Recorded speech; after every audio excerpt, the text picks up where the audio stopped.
Lalu apakah kucuran dana transfer ke daerah akan secara efektif memutar roda pemerintahan seperti yang diharapkan atau justru malah menjadi ladang penyimpangan bagi sejumlah oknum? Kita akan membahasnya bersama dengan sejumlah narasumber malam hari ini di Sapa Indonesia Malam. Sudah ada melalui sambungan Zoom Jo Hermansyah Johan selaku Dirjen Otonomi Daerah periode 2010 hingga 2014 dan juga kita masih menunggu Bang Masinton Pasaribu selaku Waketum Asosiasi Pemerintah Kabupaten seluruh Indonesia serta Ahmad Irawan anggota Komisi 2 DPR RI. Saya ke Pak Jo Hermansyah dulu.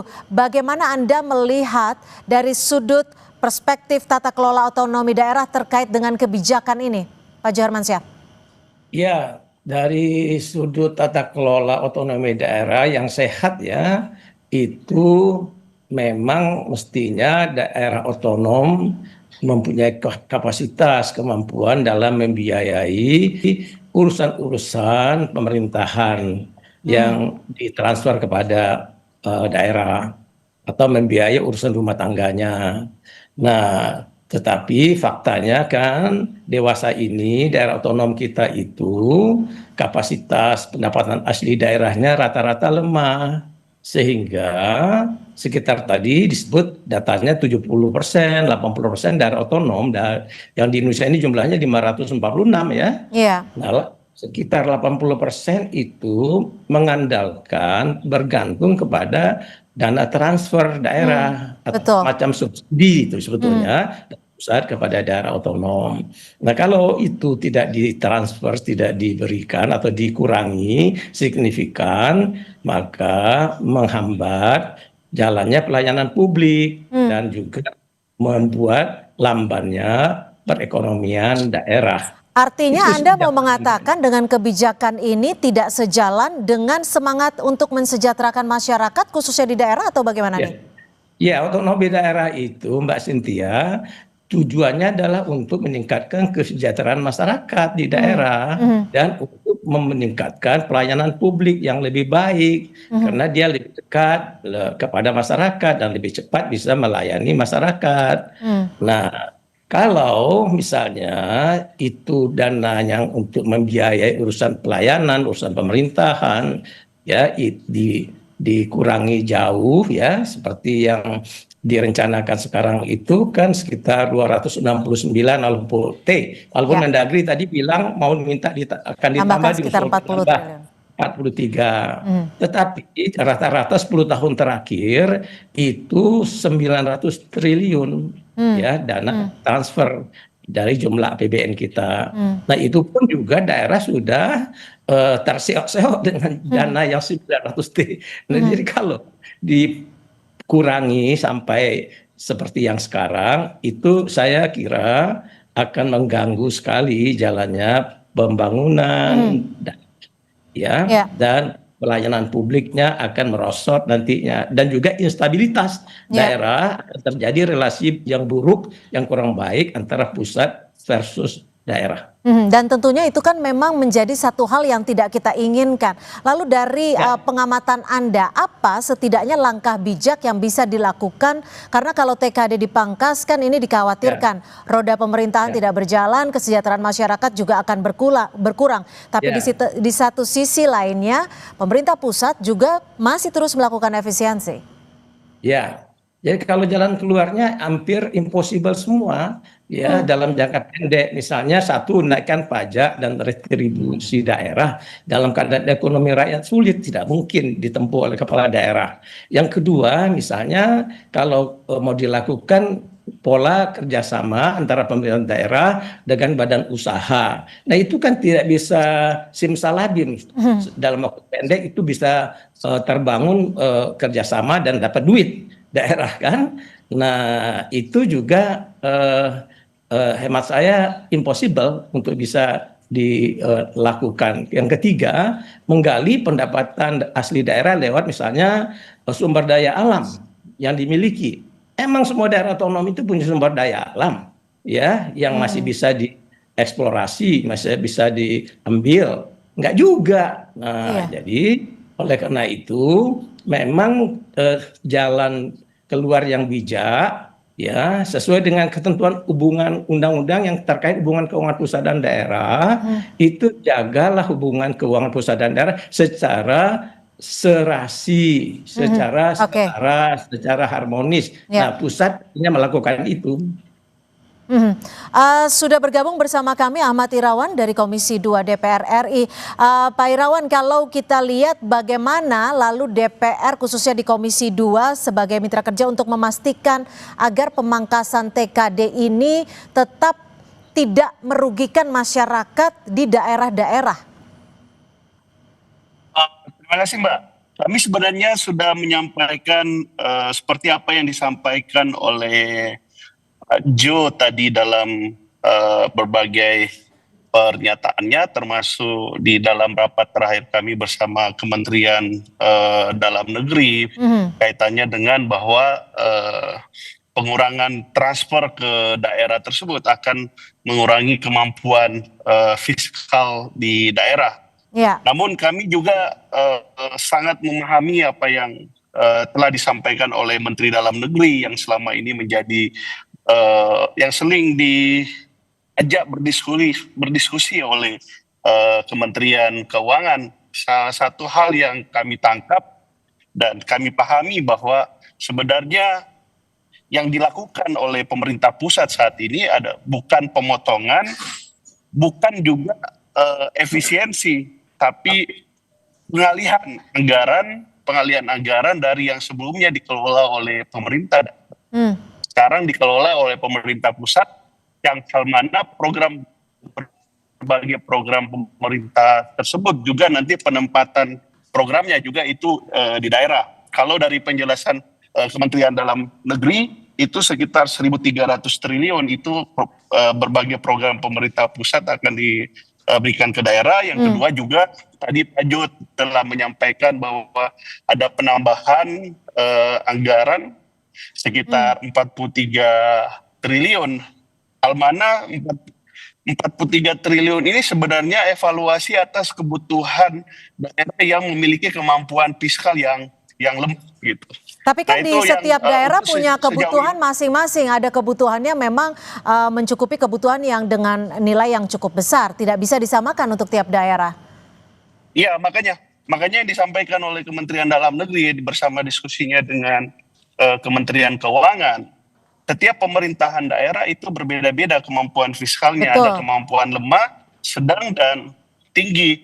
Itulah yang masukan yang disampaikan oleh Kementerian Dalam Negeri kepada Kementerian Keuangan, sehingga kemudian diambil jalan untuk dilakukan penambahan sekitar 43 triliun gitu. Nah, yang ketiga memang Mbak, kalau kita lihat sistem pemerintahan kita, Presiden kan memegang kekuasaan budgeting yang begitu besar. Ya. Bagian dari konsekuensi dari model pemerintahan yang kita anut. Bahkan kalau kita lihat konstitusi kita, satu-satunya rancangan undang-undang yang tidak bisa diinisiasi oleh DPR itu adalah rancangan undang-undang terkait dengan APBN. Nah, dan saya kira apa yang dilakukan oleh Presiden juga setelah cukup baik, dan semua didengar dari Asosiasi Pemerintah Kabupaten, Asosiasi Pemerintah Kota, terus Komisi 2 semua didengarkan. Namun kemudian itulah yang bisa kita lakukan. Tapi sekali lagi sekarang masih berproses. Kita tunggu finalisasi angka akhirnya yang sedang dibahas olai Banggar DPR. Artinya masih bisa bertambah ya? Keuangan. Untuk sementara angka itu sekitar 93 triliun gitu. Nah, untuk itu yang sudah fix. Nanti kita tunggu angka finalnya pembahasan antara Banggar bersama Kementerian Keuangan. Baik, juga sudah bergabung bersama kami Bang Masinton Pasaribu, Waketum dari APEKSI. Bang Masinton, sebesar apa sih sebenarnya menurut Anda pengaruhnya terkait dengan pemangkasan anggaran TKD ini ke tiap daerah? Ya, tentu pertama dampak pengurangan TKD ini akan terdampak pada pemenuhan pelayanan dasar, imbasnya itu. Jadi seperti ya pendidikan, kesehatan gitu ya.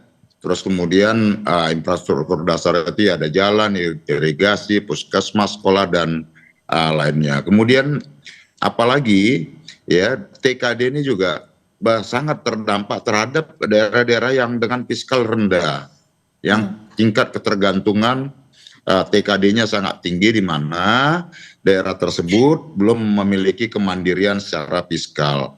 Nah, ini akan berpengaruh pada pembangunan yang stagnan nantinya di daerah, dan mau tidak mau stagnasi pembangunan tadi akan memberikan dampak terhadap meningkatnya angka kemiskinan. Oke, artinya kesejahteraan publik lagi yang terganggu ya, Bang Masinton? Iya, benar. Nah, tentu sementara ini kan kita bicara tentang keadilan fiskal dan ketimpangan wilayah nih. Nah, di mana antar daerah kita itu beda-beda dia. Ada yang fiskalnya dia mandiri, ada yang sangat tergantung. Nah, terutama daerah-daerah penghasil SDA, sumber daya alamnya bagus dan lain sebagainya, tentu akan nggak begitu berpengaruh gitulah. Nah, tentu bagi kami adalah beban di daerah itu kan luar biasa. Umpama seperti pegawai dengan perjanjian kerja P3K. Ini kan bukan ditanggung oleh APBN, tapi diserahkan kepada APBD gitu ya, anggaran daerah. Nah, ini kan dengan TKD yang semakin mengecil, nah ini akan berpengaruh terhadap pembangunan yang sedang disusun oleh kepala daerah seperti itu. Lalu apakah dengan mekanisme dan juga kebijakan seperti ini akan mengganggu roda pemerintahan di daerah, dan seperti apa yang bisa disiasati? Kita masih akan kembali usai jeda, tetap bersama kami di Sapa Indonesia Malam.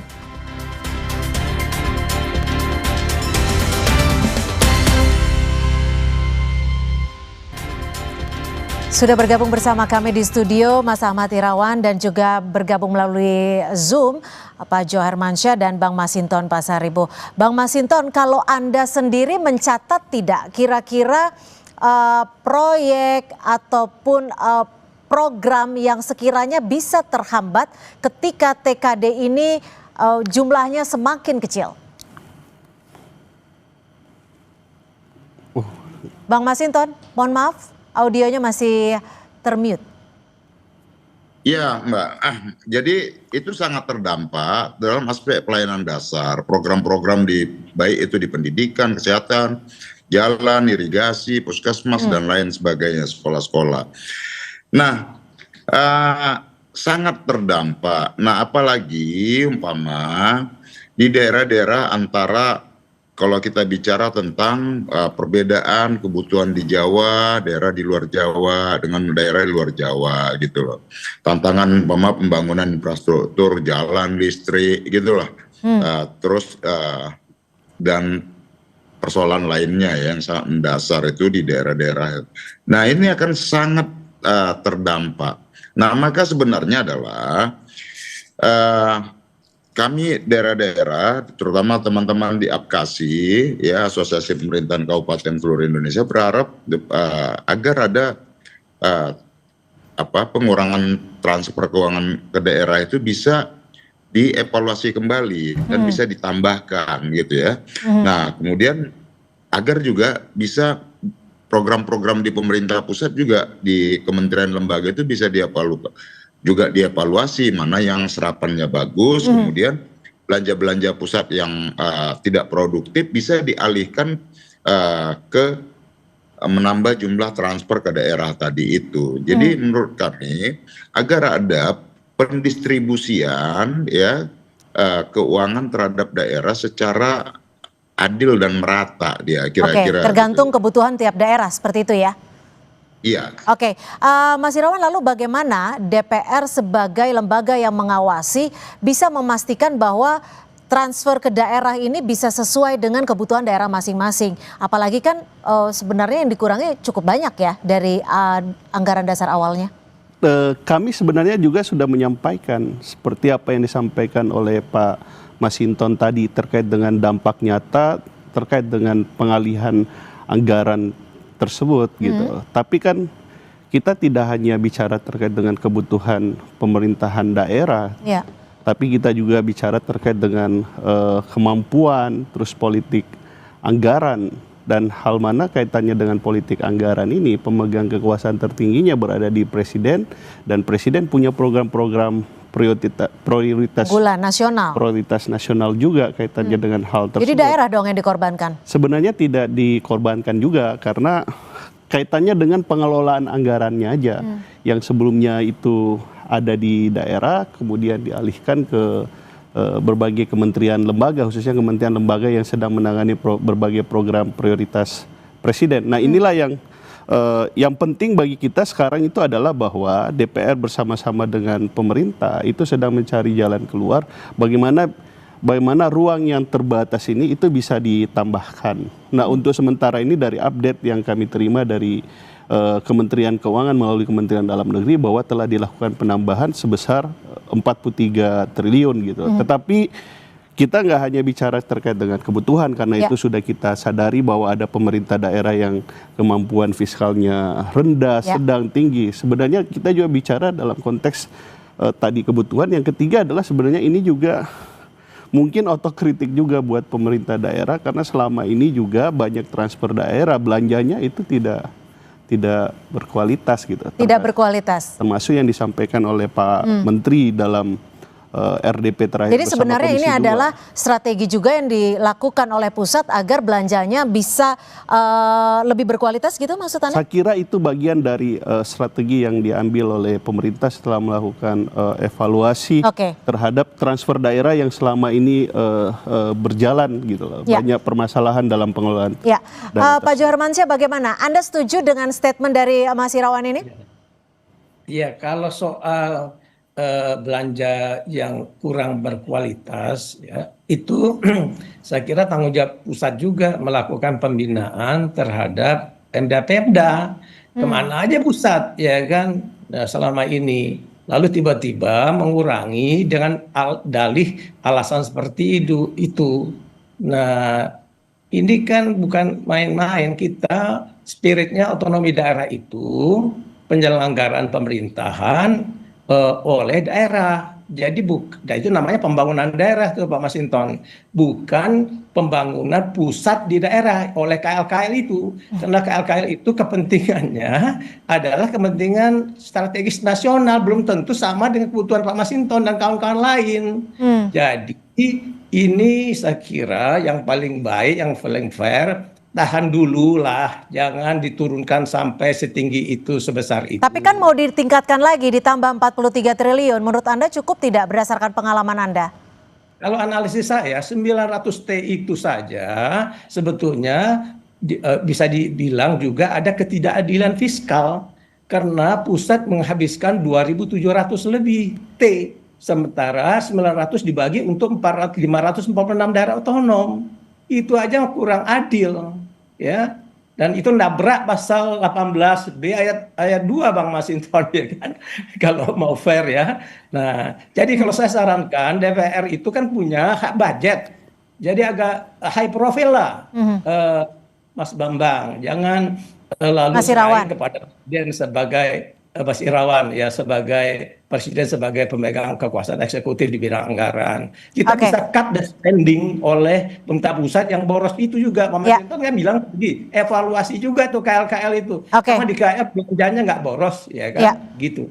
Baik, Bang Masinton, jika memang tren pemangkasan TKD ini akan terus berlanjut, apa yang bisa disiasati oleh daerah dan juga apa yang akan dilakukan oleh teman-teman? Tahun 98 itu dengan mandat reformasi tadi, otonomi seluas-luasnya itu sudah semakin minim, itu semakin mengecil tuh kewenangan otonom daerah tadi itu, khususnya daerah tingkat 2. Nah, apa yang akan kami lakukan setiap kasih, kami sudah intens berdiskusi, ya itu menyampaikan nanti ke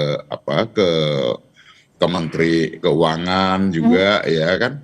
Nah, karena apa? Mekanisme penyaluran TKD kita itu masih sangat birokratis itu. Baik. Ya. Jadi dana itu ya ujungnya tetap mengendap di pusat itu. Baik. Nah, kemudian tuh kita cuma dikasih judul doang tuh, nanti sekian DBH-nya, dana bagi hasilnya sekian miliar. Tapi Ya. daerah nggak bisa seketika Semoga menerimanya, cuma dikasih judul doang. Ya, semoga dialog atau diskusi kita pada malam hari ini bisa menjadi catatan teman-teman di pemerintahan pusat dan juga pengawasan di DPR bisa lebih dalam lagi. Terima kasih Bang Masinton Pasaribu, Pak Jo Hermansyah, dan juga terima kasih Mas Irawan sudah Sama-sama. berkenan hadir di Kompas TV. Terima kasih, selamat sore. Yo, selamat sore. Sore.